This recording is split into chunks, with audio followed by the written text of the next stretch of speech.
Hello students, let us now revise inventories का ICI module practical question number 3। Okay, practical question number 3 Hanuman नाम का एक question है। अक्सर लोग इसमें डाउट्स पूछते हैं, तो आई थॉट कि मैं ये भी रिकॉर्ड करके शेयर करता हूँ ताकि आपको रिवीजन के लिए काम आ जाएगा। सो क्या लिखा है उसमें? The profit and loss account of Hanuman showed a net profit of rupees 6 lakhs after considering the closing stock of rupees 2020.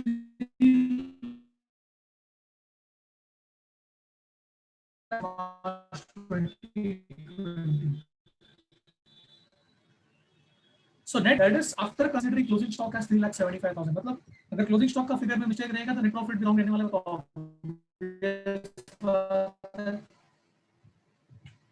subsequently the following information was obtained from the scrutiny of the books. ऐसा 5 points के बाद बोला क्या है?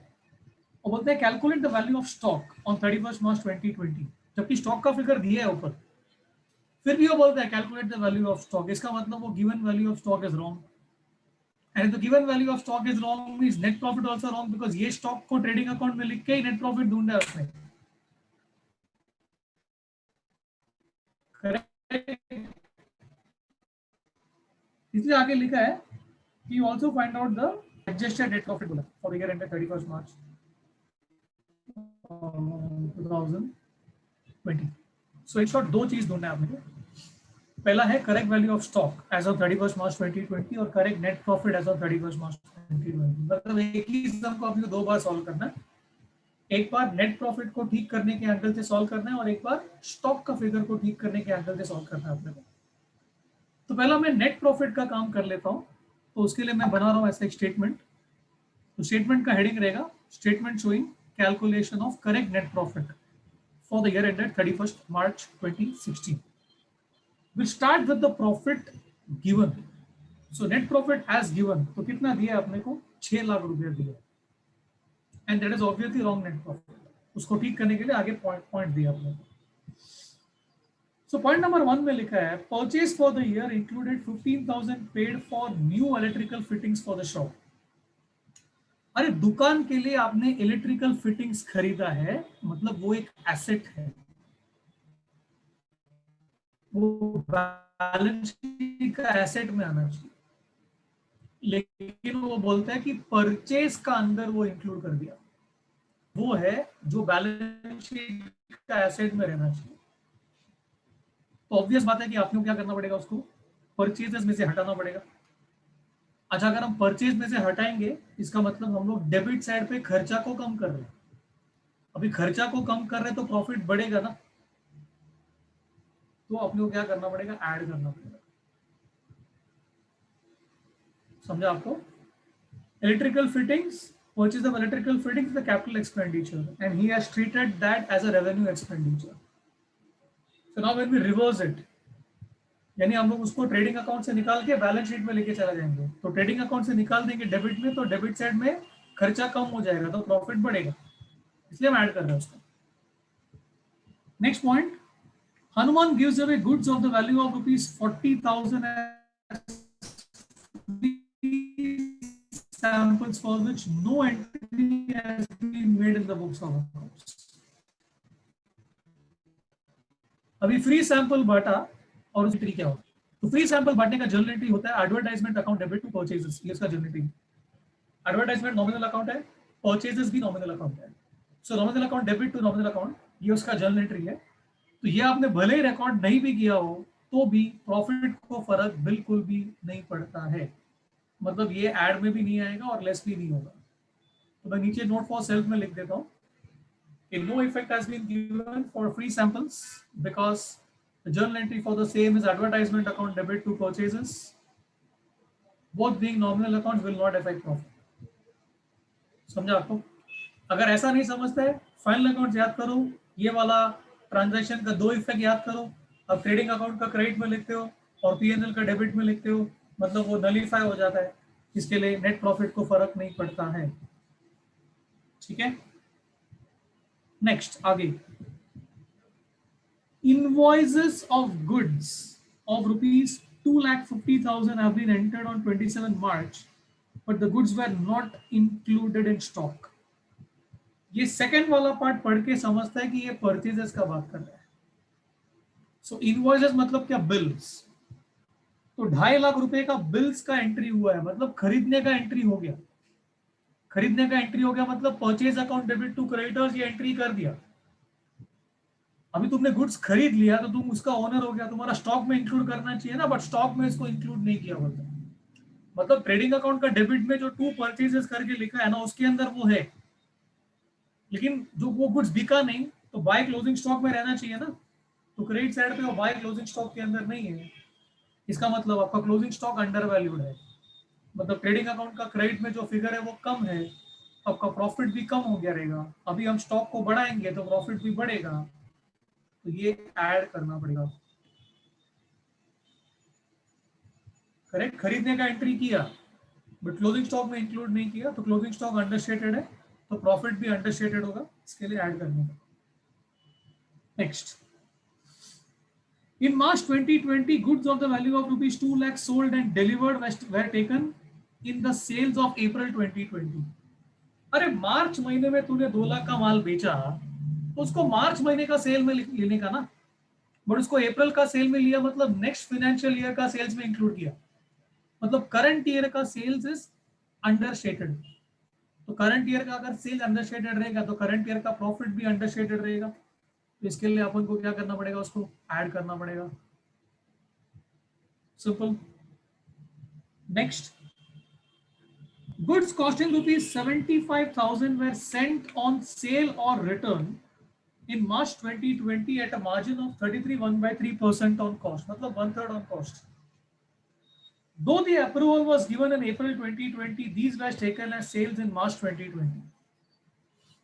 आपने chapter किया है good Saint on approval basis वाला, तो वहां पर आपने देखा है कि भाई जब भी अगर एक बिजनेस गुड्स देता है अप्रूवल बेसिस के तौर पे, तो उसका अकाउंटिंग का 3 मेथड्स है, and all the methods depends upon ऐसे वाले ट्रांजैक्शंस का वॉल्यूम कितने आपके बिजनेस में।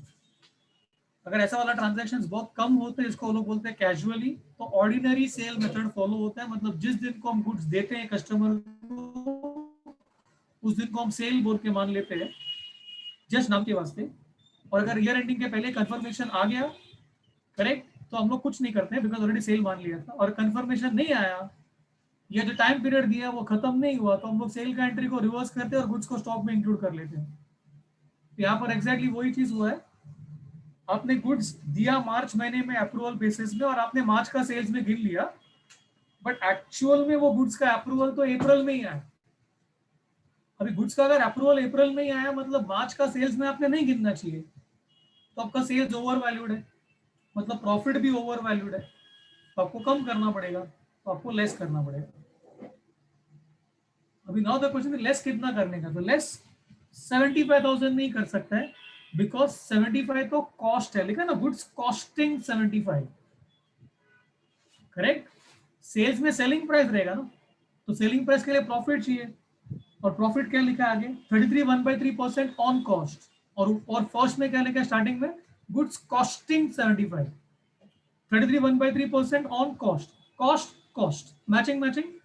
तो 75,000 पे 1/3 प्रॉफिट ऐड करेंगे, तो 1 लाख इज द फिगर जो हम लोग सेल्स में से माइनस करेंगे। But this not the only thing that you will do. आपने सेल से माइनस किया, सेल से माइनस करने के बाद में आपको वो गुड्स को आपका स्टॉक में इंक्लूड करना पड़ेगा एट कॉस्ट, बिकॉज सेल से माइनस किया मतलब गुड्स नहीं बिका बोल रहे हैं। अभी गुड्स अगर नहीं बिका बोल रहे हैं मतलब गुड्स का ओनर हम लोग है, तो गुड्स का ओनर हम लोग है तो हमारा स्टॉक में ऐड होना चाहिए, तो क्लोजिंग स्टॉक को बढ़ाना पड़ेगा। तो क्लोजिंग स्टॉक को बढ़ाएगा मतलब ट्रेडिंग अकाउंट का क्रेडिट में फिगर बढ़ेगा, तो प्रॉफिट बढ़ेगा, तो ऐड करना पड़ेगा।